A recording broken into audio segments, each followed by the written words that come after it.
This is Bilal पपरी वाली सरकार और ये है VWS XR का 7th एपिसोड। और आज के एपिसोड के अंदर हमारे पास जो न्यूज है भाई उसमें हैकिंग के रिलेटेड बहुत खबरें आ रही हैं। सर भाई आप हैकर होते थे पहले, मैंने सुना है। मैं हैकर नहीं होता था। अच्छा, आप लोग जज कर लेते हैं जब हार्ट हैकर होते थे। हार्ट हैकर, हाँ होता। नहीं, क्या था नहीं तेरा फेसबुक वाला वैसे क्या था? लियो होता था। लियो असद का होता था लियो, मेरा होता था शेख बाली। लेकिन आप कंप्यूटर का किसी को बताते थे ना, वो कहता था हैक करिए। हाँ, किसी को आप बता दो ना कि आपने इंजीनियरिंग की हुई है तो पहला कहता है यार फेसबुक अकाउंट ही हैक कर दे। यार खबरों की बात करनी है। आज जो पहली न्यूज़ आ रही है वो व्हाट्सएप के रिलेटेड आ रही है। और जब से ये व्हाट्सएप का प्राइवेसी वाला इशू बना है उसके बाद से व्हाट्सएप ने अपनी जो गेम है वो उठाने की कोशिश की हुई है। और हर दिन हमें कोई ना कोई लीक और रूमर आ रहा है, कोई नया फीचर आ रहा है। व्हाट्सएप का जो नया फीचर होने वाला है ये व्हाट्सएप के मल्टी डिवाइस के सपोर्ट के साथ आ रहा है। बेसिकली अभी के लिए अगर आपने अपने मोबाइल फ़ोन पे व्हाट्सएप को लॉगिन किया हुआ है तो आप उसको अपने कंप्यूटर पे चला सकते हैं, लेकिन उस पॉइंट पर आपका मोबाइल फोन करीब होना चाहिए, करीब, और इंटरनेट उस पर चल रहा हो, मतलब असल अकाउंट आपका इसी पे चल रहा है, वो आप इस पे देख जरूर सकते हैं। लेकिन अब जो नया फीचर आ रहा है उसमें यह है कि व्हाट्सएप ये टेस्ट कर रही है कि आपको एक अकाउंट पे मल्टीपल डिवाइसेस की जो सपोर्ट है वो प्रोवाइड की जाए। मतलब ये है कि आप एक जो अकाउंट है वो मल्टीपल डिवाइसेस पे चला सकेंगे, और उसमें से अगर एक डिवाइस ऑफलाइन भी होती है या वो नहीं चल रही है, उसको इंटरनेट नहीं मिल रहा, तो आपकी दूसरी डिवाइस पे इंटरनेट जो है और जो व्हाट्सएप है वो प्रॉपर चलेगा और उसमें आपको कोई भी इशू नहीं आएगा। ऐसा नहीं होगा कि आपको उसको पिछली वाली को कनेक्ट करना पड़े। तो ये काफ़ी इंटरेस्टिंग चीज़ है। अब देखने में आएगा कि क्या आपका जो व्हाट्सएप का डेटा है ये व्हाट्सएप चारों फोनों पे कॉपी करेगी या सब कुछ अपने सर्वर पे रखेगी, क्योंकि अभी के लिए जो मीडिया होता है वो हमारे मोबाइलों पे से हो रहा होता है। व्हाट्सएप के पास उसका डेटा नहीं होता। यही वजह है कि जब आप बैकअप भी मूव करते हैं तो आपको उसे इस तरह से ही मूव करना पड़ता है। तो देखते हैं कि व्हाट्सएप या तो ये करेगी कि अगर डिवाइसेस पे रखेगी तो जितनी डिवाइसेस होंगी उन सब पे सारा डेटा होगा, या फिर व्हाट्सएप शायद अपना कोई सर्विस देते हैं। लेकिन अभी के लिए ये टेस्टिंग फेज के अंदर है चीज़। ये फेसबुक के अंडर है ना, तो आई थिंक ये उनकी पॉलिसी ही ट्राई करेंगे, मतलब अपने पास रखेंगे सारा डेटा, ऐसा ही हो सकता है। I don't know. हाँ वैसे कर सकते हैं, उनके सर्वर्स यूज कर ही सकते हैं, बिल्कुल कर सकते हैं। अच्छा, नेक्स्ट जो खबर आ रही है बड़ी इंटरेस्टिंग किस्म की खबर है। जैसे मैंने पहले बताया कि आज की खबरें हैकर्स के रिलेटेड बहुत ज़्यादा हैं, तो उनमें खबर ये है कि फ्लोरिडा यूएस के अंदर एक हैकर ग्रुप ने वाटर सप्लाई में पॉइजनिंग करने की कोशिश की है। बेसिकली हो ये रहा है कि इंटरनेशनली होता ये है कि वाटर सप्लाई जो होती है, जो पानी आता है ना घरों में, वो जनरली गवर्नमेंट की तरफ से आ रहा होता है, उनके रिजर्वर्स बने होते हैं और उससे पानी आता है। तो इस केस के अंदर हुआ ये है कि जो फ्लोरिडा टाउन की वाटर सप्लाई थी उसमें हैकर्स ने उसके कंप्यूटर को हैक करने की कोशिश की और वो मटेरियल्स जो कि उसको साफ़ करने के लिए यूज़ होते हैं उनकी क्वांटिटी को बढ़ा दिया है। तो जब वो क्वांटिटी बढ़ जाएगी वो जहर बन जाएगी। वैसे वो मतलब साफ़ करने के लिए होता है, लेकिन इस चीज़ को रोक लिया गया है क्योंकि जो बंदे उसको मॉनिटर कर रहे थे वो फ़ौरन ने मतलब अलार्म बजा दिया कि भाई कुछ गलत हो रहा है। और वैसे वो ये भी बता रहे हैं कि हमने कुछ मैनुअल ओवरराइड्स भी रखी हुई हैं, और अगर वो कर भी लेते इसको तो ये पानी लोगों तक नहीं जाना था, क्योंकि कंप्यूटर से उतरी हुई भी हमने कुछ टेस्टिंग रखी हुई है पानी को बाहर निकालने से पहले कि अगर वो कंप्यूटर से हैक हो भी जाए।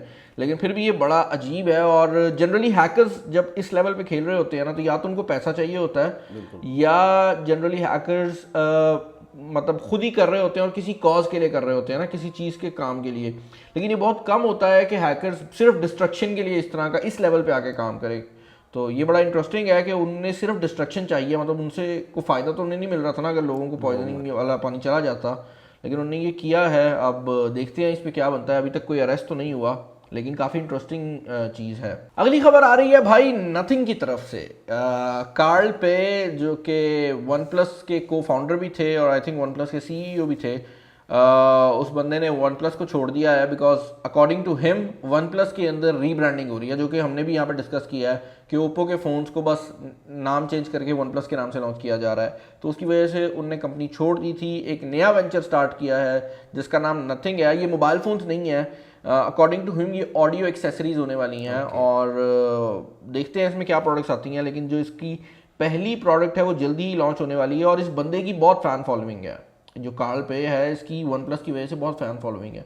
और मुझे ये बात पता है कि जैसे ही जो प्रोडक्ट्स ये लॉन्च करेंगे तो उसके बाद यूरोप और अमेरिका वाली साइड पे ये प्रोडक्ट्स बहुत बिकेंगी और टॉप रिव्यूअर्स इसको रिव्यू करेंगे, क्योंकि ये बंदा काफ़ी चीज़ें जानता है और इसको पता है कि यूरोपियन मार्केट, अमेरिकन मार्केट कैसे चलती है। अगली खबर जो हमें देखने को मिल रही है ये आ रही है भाई सैमसंग की तरफ से, जहां पर सैमसंग के 65 वॉट के चार्जर की जो सर्टिफिकेशन है कंप्लीट हुई है, जिसका मतलब ये है कि वो चार्जर अब आने वाला है और आप अपने फ़ोन्स को उसके थ्रू चार्ज कर सकेंगे। अभी के लिए आई थिंक मैक्सिमम 25 वॉट, हाँ, जो बॉक्स के अंदर आ रहा है वो 25 वॉट है, दरमियान में इन्हें 45 वॉट भी दिया है, लेकिन 45 वॉट वाला जो चार्जर था ना वो बहुत थोड़े टाइम के लिए 45 वॉट पे करता था, वो 25 पे आ जाता था। इनके फ्लैगशिप्स के साथ भी वही आ रहा हाँ, था 25 फ्लैगशिप्स के साथ तो आ ही नहीं रहे, S21 अब तो वो निकाल दिया, चार्जर ही निकाल दिया है। लेकिन मुझे लगता है ये है कि ये अब 65 वॉट की जो चार्जिंग है इसकी support all across the board दे देंगे। उसकी रीज़न ये है कि अब फोन्स में ये आगे चार्जर निकाल देंगे और आप पे डिपेंड करेगा कि आपने कितना चार्जर खरीदना है, और जनरली लोग सबसे मैक्सिमम एक दफ़ा खरीद लेंगे और उसी के थ्रू ही फिर चार्ज करते रहेंगे।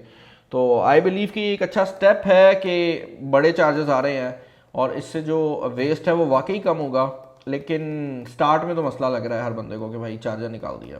अगली जो न्यूज़ आ रही है भाई ये उन लोगों के लिए है जो कि मोटरवे पे गाड़ी भगाते हैं। मैं जनरली स्पीड लिमिट में चलाने वाला बंदा हूँ, मैंने हर जगह बताया है कि भाई मैं कभी भी गाड़ी नहीं भगाता, लेकिन अगर आप एक ऐसा बंदा है जो मोटरवे पे रेसे रूसे लगाते हैं ना, और कुछ लोग होते हैं उन्होंने तो यहाँ तक किया होता है कि भाई कहाँ पे चेकिंग हो रही होगी तो उससे पहले उन्होंने एस्टिमेट लगाए होते हैं। तो भाई अब वो चीज़ें ख़त्म होने वाली हैं, क्योंकि मोटरवे ने ये प्रेस रिलीज के तौर पे बता दिया है कि उनने एक नया इंटेलिजेंट ई चालान सिस्टम लगाया है। और अब वो जो बंदा बैठा होता था ना कुर्सी पे और वो आपकी स्पीड चेक कर रहे होते थे, वो वाला सिस्टम नहीं होगा, अब AI के थ्रू सब कुछ होगा और AI के थ्रू ही जो सारा सिस्टम है वो वर्क भी करेगा। तो देखते हैं कि इसका कितना एफिशिएंसी रहती है, लेकिन इसका जो सबसे बड़ा एडवांटेज मुझे नज़र आ रहा है ना वो ये होगा कि अब ये ज़्यादा लोगों को चेक कर सकेगा। हमारे टाइम पे होता ही है कि मतलब अगर जो पहली गाड़ी अगर ओवर स्पीड कर रही है तो उसके इर्द गिर्द जितनी भी ओवर स्पीडिंग है वो बच जाती है, वो एक बेचारी फंस जाती है क्योंकि उसको रोकने के चक्कर में लग जाते हैं ना। तो लेकिन ये ई चलाना है, कंप्यूटर तेज़ होता है तो उसने एक को पकड़ के दूसरे को कर लेना है। अभी वैसे बाय द वे इसको सखर से हैदराबाद वाली जो मोटरवे है उस पर लगाया गया है और देखते हैं कि भाई इसका क्या सिनेरियो बनता है और ये कितना ज़्यादा एफिशिएंट रहता है। लेकिन अकॉर्डिंग टू मोटरवे ये दुनिया का सबसे एफिशिएंट सिस्टम है। एक और फीचर जो कि भाई व्हाट्सएप की तरफ से आ रहा है वो है ऑडियो म्यूटिंग का फीचर। तो बेसिकली अब व्हाट्सएप अपने जो वीडियो एडिटर है उसको भी थोड़ा बेहतर बना रही है और आप वीडियो के अंदर जो ऑडियो है उसको म्यूट कर सकेंगे, जो कि पहले इंस्टाग्राम करती है। इंस्टाग्राम आपको अलाउ करती है। व्हाट्सएप के अंदर आपको GIF बनाने की फैसिलिटी मिलती थी लेकिन वीडियो को म्यूट करने की नहीं मिलती थी। और अक्सर बात ऐसा होता था कि मैंने वीडियो भेजनी होती थी लेकिन मैंने ऑडियो रोकनी होती थी, मैं उसको GIF फॉर्मेट में भेज देता था, उसमें साइज छोटा हो जाता था उसका, लेकिन वॉल्यूम बंद करने की, क्योंकि आजकल हम लोग पाकिस्तान में तो वैसे भी हम कोई भी वीडियो बनाते हैं ना पीछे आवाज़ें अजीब-ओ-गरीब आ रही हैं, तो अच्छा फीचर है। और अगेन वही वाली बात है कि व्हाट्सएप अब भाई पूरी कोशिश कर रही है कि किसी तरह से यूजर को खुश कर दिया जाए। अब रिप्यूट सीधी करनी है क्योंकि जनवरी में टेलीग्राम जो है वो नंबर 1 डाउनलोडेड ऐप बन गई है। ओके भाई, जो नेक्स्ट न्यूज़ आ रही है ये बहुत ही इंटरेस्टिंग किस्म की न्यूज़ है और ये एक ऐसी न्यूज़ है जिसके बारे में मैं चाहूँगा कि आप सब लोग इसको ध्यान से सुने। बिटकॉइंस जो हैं वो आज से अगर आप 4-5 साल पहले की बात करते हैं ना तो हर बंदा कहता था कि भाई ख़त्म हो जाने हैं, और आज बिटकॉइन एक रियलिटी बन चुकी है। अगर कोई बंदा आपको आकर ये कहता ना कि बिटकॉइन एक फेक चीज़ है तो भाई उसके मुंह पे थप्पड़ मारे। मतलब मैं खुद एक स्केप्टिकल बंदा था जो कहता था कि बिटकॉइन ख़राब हो सकता है, काम ना करें इन्वेस्ट, मैं वो वाला बंदा था। बट अपनी सोच बदलनी पड़ती है आपको जब चीज़ें बदलती हैं। और रिसेंटली एक रिपोर्ट लीक हुई है जहां पर यह बताया गया है कि ईरान के अंदर 83,000 बिटकॉइंस अवेलेबल हैं। अब अगर आप एक बिटकॉइन की प्राइस अभी आज की देखते हैं तो इस टाइम पर जो बिटकॉइन का प्राइस टैग पाकिस्तानी रुपीस में बनता है वो बनता है 74,18,000। 74 लाख का एक बिटकॉइन है और ईरान के अंदर तकरीबन 83,000 बिटकॉइन है जो वॉलेट के अंदर मौजूद हैं। और इंटरेस्टिंग चीज़ ये है कि अकॉर्डिंग टू द रिपोर्ट उन बिटकॉइंस में से 45,000 बिटकॉइन ईरानियन गवर्नमेंट के हैं। तो बेसिकली ईरान की जो गवर्नमेंट है वो ईरान के अंदर रहते हुए बिटकॉइन माइन कर रही है और ये एक ऐसी चीज़ है जिससे उन्हें कोई रोक नहीं सकता। ये एक ऐसा रिसोर्स है जिसके लिए आपको वैसे कुछ नहीं चाहिए, लाइक आपको बिजली चाहिए और आपको कंप्यूटर्स चाहिए जिस पे आप उसे माइन कर सकें। तो काफ़ी इंटरेस्टिंग है कि बाकी गवर्नमेंट्स कितना ज़्यादा इस पर फोकस कर रही हैं। हमारे यहाँ अभी भी एक ऐसी फिजा बनाई हुई है कि कुछ लोग कहते हैं भाई बिटकॉइन इलीगल है, फिर आपका कोर्ट कह देता है कि भाई वो इलीगल नहीं है, फिर स्टेट बैंक उसको कुछ कह देता है। मतलब अजीब सा सिनेरियो है ना, और लोगों को कभी भी कंफर्म नहीं करते कि भाई आप बिटकॉइन माइन कर लें, अच्छा आप बिटकॉइन ना माइन करें। तो वो अजीबोगरीब चीज़ें हैं। आई बिलीव कि अब टाइम आ गया है कि हमें इस पर काम करना चाहिए, और सिर्फ बिटकॉइन नहीं, दूसरी भी जो क्रिप्टो करेंसी सिस्टम ऊपर जा रही हैं उन सब पे काम करना चाहिए। और अगर ईरान कर सकता है तो पाकिस्तान क्यों नहीं कर सकता? That's my question. अगली खबर फिर बिटकॉइन के रिलेटेड है, और असद साहब ये आपको पसंद आने वाली है क्योंकि आपके भाई इलॉन मस्क की खबर है। ठीक है। बेसिकली सीन ये है कि जैसे मैं बता रहा हूँ कि बिटकॉइन काफ़ी सीरियस होता जा रहा है, तो कल परसों के दिन बिटकॉइन के अंदर टेस्ला ने 1.5 बिलियन डॉलर इन्वेस्ट किया है। मतलब 1.5 बिलियन डॉलर के बिटकॉइन टेस्ला ने मार्केट से खरीदे हैं। और टेस्ला ये भी कह रहा है कि फ्यूचर के अंदर शायद हम अपनी गाड़ियों के लिए बिटकॉइन की पेमेंट को एक्सेप्ट करें। यानी कि अगर आपके पास बिटकॉइन पड़े हुए हैं, आपको क्रेडिट कार्ड की ज़रूरत नहीं है, आपको ये ज़रूरत नहीं है कि आप वो बिटकॉइन किसी और को बेचें और टेस्ला को पैसे दें, आप डायरेक्ट बिटकॉइन दे सकेंगे। और उसकी वजह से जो बिटकॉइन है उसकी एक तो प्राइस ऊपर गई है, और दूसरा लोगों के माइंड में बिटकॉइन एक प्रॉपर करेंसी बनती जा रही है ना। ये ऐसे ही है कि भाई आपकी जेब में कुछ पैसे पड़े हुए हैं, इसके थ्रू लोग ट्रेड कर रहे हैं। जब ट्रेड कर रहे हैं तो वो पैसा है, जब पैसा चलता है तो वो इंपॉर्टेंट है, और उसकी वैल्यू बढ़ती जा रही है। और यही वजह है कि वो अब तक की जो टॉप पीक्स हैं उसको टच करते जा रहा है बिटकॉइन, और एकदम बढ़ी है क्योंकि टेस्ला ने ये सब कुछ किया है। काफ़ी इंटरेस्टिंग है, और देखते हैं आगे क्रिप्टो करेंसी कहाँ जाती है, लेकिन मुझे इसका फ्यूचर काफ़ी सॉलिड नज़र आ रहा है। नेक्स्ट न्यूज़ जो आ रही है वो आ रही है गेमर्स के रिलेटेड, और भाई साइबरपंक 2077 की 2 मिलियन से ज़्यादा कॉपीज़ के जो रिफंड्स हैं वो कंप्लीट हो चुके हैं। काफ़ी ज़्यादा लोगों ने साइबरपंक को ख़रीदा था, लेकिन उसके बाद प्ले स्टेशन और एक्सबॉक्स के जो वर्जन्स थे उनके ऊपर बहुत मसला आया। अगर आपके पास प्ले स्टेशन 5 नहीं थी, जो कि बहुत कम लोगों के पास थी, तो प्ले स्टेशन 4 वाला वर्जन प्लेएबल ही नहीं था, उसमें इतने मसले थे। और साइबरपंक वालों ने कोशिश की कि उसको अपडेट्स के थ्रू फिक्स करें, लेकिन वो नहीं हो सका। और इवेंचुअली क्या हुआ कि सोनी और माइक्रोसॉफ्ट दोनों ने अपने स्टोर से ही साइबरपंक को हटा दिया, और लोगों को कह दिया कि भाई आपको जो रिफंड है वो मिल जाएंगे। और अब 2 मिलियन से ज़्यादा 20 लाख के करीब गेमें सेल हुई थी, और एक गेम की जो प्राइस थी आई थिंक वो $60 के करीब थी। तो आप खुद मल्टीप्लाई कर लो, 2 मिलियन मल्टीप्लाई बाय $60, तो ये बन जाते हैं तकरीबन $120 मिलियन। ये रिफंड करने पड़े हैं उस कंपनी को, बिकॉज उनकी गेम जो थी वो ठीक नहीं चल रही थी। लेकिन अभी भी जो साइबरपंक के फैंस हैं वो काफ़ी क्रेजी हैं। और बाय द वे साइबरपंक के रिलेटेड मैं इतना बता दूं कि जो हमारा मेन चैनल है उस पर साइबरपंक के रिलेटेड एक बहुत मज़ेदार अनबॉक्सिंग आने वाली है। मैं मेन चैनल के ईस्टर एग्स यहाँ पर देता रहता हूँ, आप इंजॉय करेंगे। ओके भाई, जो नेक्स्ट न्यूज़ आ रही है ये एक बहुत ही मज़ेदार किस्म की न्यूज़ है, और ये न्यूज़ आ रही है उन सब लोगों के लिए जो कि एक एंड्रॉयड फ़ोन यूज़ करते हैं, क्योंकि एंड्रॉयड 12 के फीचर्स और उसका यूज़र इंटरफेस लीक आउट हो गया है। और मज़ेदार बात यह है कि बड़े अरसे बाद एंड्रॉयड ने अपने इंटरफेस को चेंज किया है। मतलब एंड्रॉयड का एक ऐसा इंटरफेस है जो शुरू से लेकर अब तक बहुत ज़्यादा चेंज नहीं हुआ, और इसमें प्राइवेसी फीचर्स भी काफ़ी आ रहे हैं। इसमें प्राइवेसी फीचर्स भी काफ़ी आ रहे हैं। इसके काफ़ी फीचर्स जो है वो लीक हुए हैं, और फीचर्स काफ़ी हद तक वही हैं जो आपको आईफोन पे मिल जाते हैं, बल्कि मैं कहूँगा कि आईफोन से भी ये एक स्टेप आगे चले गए हैं। हाँ, मज़ेदार बात ये है वहाँ पे इंडिकेटर होता है एक छोटा सा आईफोन में, यहाँ सुनने में आ रहा है कि प्रॉपर एक नोटिफिकेशन होगा। इसमें प्रॉपर नोटिफिकेशन देने की बात हो रही है। दूसरा इंपॉर्टेंट चीज़ ये है कि यहाँ पर आपके पास एक कंट्रोल होगा जिसमें अगर आप कैमरा डिसेबल कर देते हैं तो फिर कोई भी सॉफ्टवेयर उस कैमरे को यूज़ नहीं कर सकेगी। ऑब्वियसली इसका भी कुछ वर्क अराउंड निकल आएगा, लोग इसको कोशिश करेंगे, लेकिन अगर आप कैमरा और माइक्रोफोन म्यूट कर देते हैं, आप नहीं चाहते कि आपका कैमरा ओपन हो, तो फेसबुक, इंस्टाग्राम, कोई भी ऐप उसको यूज़ नहीं कर सकेगी।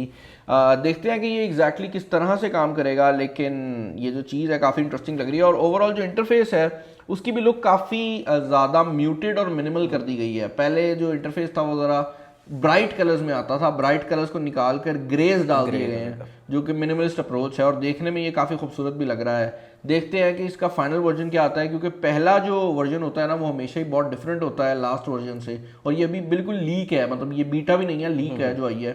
तो देखते हैं कि आगे क्या सिनेरियो बनता है। ओके, तो ये चीज़ बड़ी इंटरेस्टिंग है। इंडिया की तरफ से ट्विटर को रीच आउट किया गया है, और तकरीबन 1100-1200 के करीब ट्विटर अकाउंट्स हैं जिनको कहा गया है कि भाई आप इन अकाउंट्स को बैन करें, क्योंकि ये अकाउंट्स सपोजिडली पाकिस्तान की तरफ से चल रहे हैं। इंडिया के अंदर इस टाइम जो फार्मर प्रोटेस्ट हो रहा है वो उसको दबाना चाहते हैं। और अब जिस पे पहले भी बात आई थी, कुछ कुछ अकाउंट्स बैन किए थे, अब वो दोबारा तकरीबन 1200 अकाउंट्स लेकर आए हैं, जिस पे ट्विटर ने ये स्टेटमेंट दिया है कि भाई अगर तो पहली चीज़ तो ये है कि क्या वो अकाउंट्स कुछ इलीगल लिख रहे हैं तो हमें प्रूफ करो, और अगर वो इलीगल लिख भी रहे हैं लेकिन ट्विटर के रूल्स के खिलाफ नहीं है तो हम उनको आपकी लोकेशन में यानी कि इंडिया में तो बंद कर देंगे, मतलब उनका कंटेंट शो नहीं होगा, लेकिन हम अकाउंट बैन नहीं करेंगे।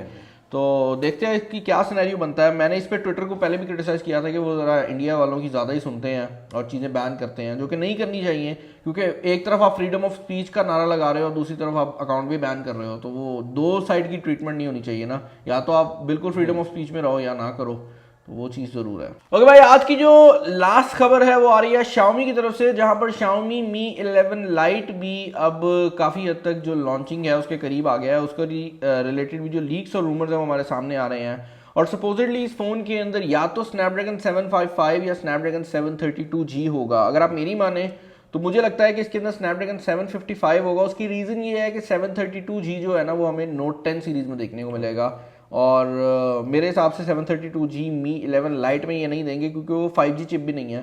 तो देखते हैं कि क्या सिनेरियो बनता है। इसके अलावा इस फ़ोन के अंदर 5x ऑप्टिकल जूम वाला कैमरा आ रहा है। तो ये जो जूम है ये हमने कल परसों किसी और फ़ोन पे भी देखा है ना, कि मिड रेंज में जूम आ रहा है। इस साल जो है ना भाई, आपको मिड रेंज में जूम कैमराज जो हैं, जो अल्ट्रा वाइड एंगल कैमराज हैं, वो बहुत अच्छे मिलने वाले हैं, क्योंकि अब मेन कैमरा जो है वो मिड रेंज के अच्छे हो गए हैं। तो इस साल जो गेम है ना वो जूम कैमराज की होगी। और Mi 11 Lite की भी तस्वीरें तो इतनी कोई नहीं खास आई। तस्वीरें वैसे पहले भी जो आई थी वो काफ़ी हद तक सपोजिटली वही कही जा रही है कि वो ठीक होनी है, क्योंकि उसमें फ्रंट साइड पे जो स्क्रीन है वो कर्व नहीं है। Mi 11 में कर्व है, तो वो चीज़ है, लेकिन डिज़ाइन सिमिलर ही है। तो डिटेल्स काफ़ी सामने आ रही हैं, और मैं बस एक्सपेक्ट कर रहा हूँ कि जल्दी ये पाकिस्तानी मार्केट में लॉन्च हो जाए। आई होप आपको आज का ये जो एपिसोड है पसंद आया होगा। डिस्क्रिप्शन के अंदर आपको जो सारे टाइम स्टैम्प्स हैं वो मिल जाएंगे, और चैनल पर नया, चैनल को सब्सक्राइब कर लीजिएगा, वीडियो को लाइक कर दीजिएगा। This is me and Asad signing off. अल्लाह हाफ़िज़।